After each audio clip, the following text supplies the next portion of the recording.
In this video, you will see how to update the firmware of the i500 3D printer.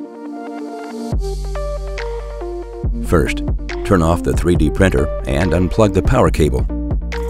Prepare the pen drive with the new firmware according to the procedure in Quick Start Guide Manual Firmware Update. Insert the pen drive into the USB port, plug the power cable, and turn the machine on.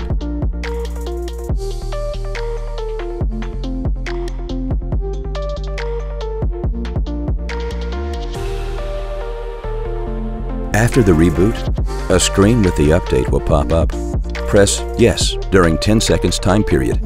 If you don't manage to do it in 10 seconds, please reboot the machine. Please select the firmware package from the list and press OK.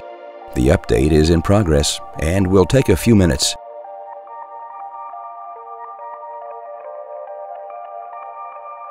Then, the printer will reboot.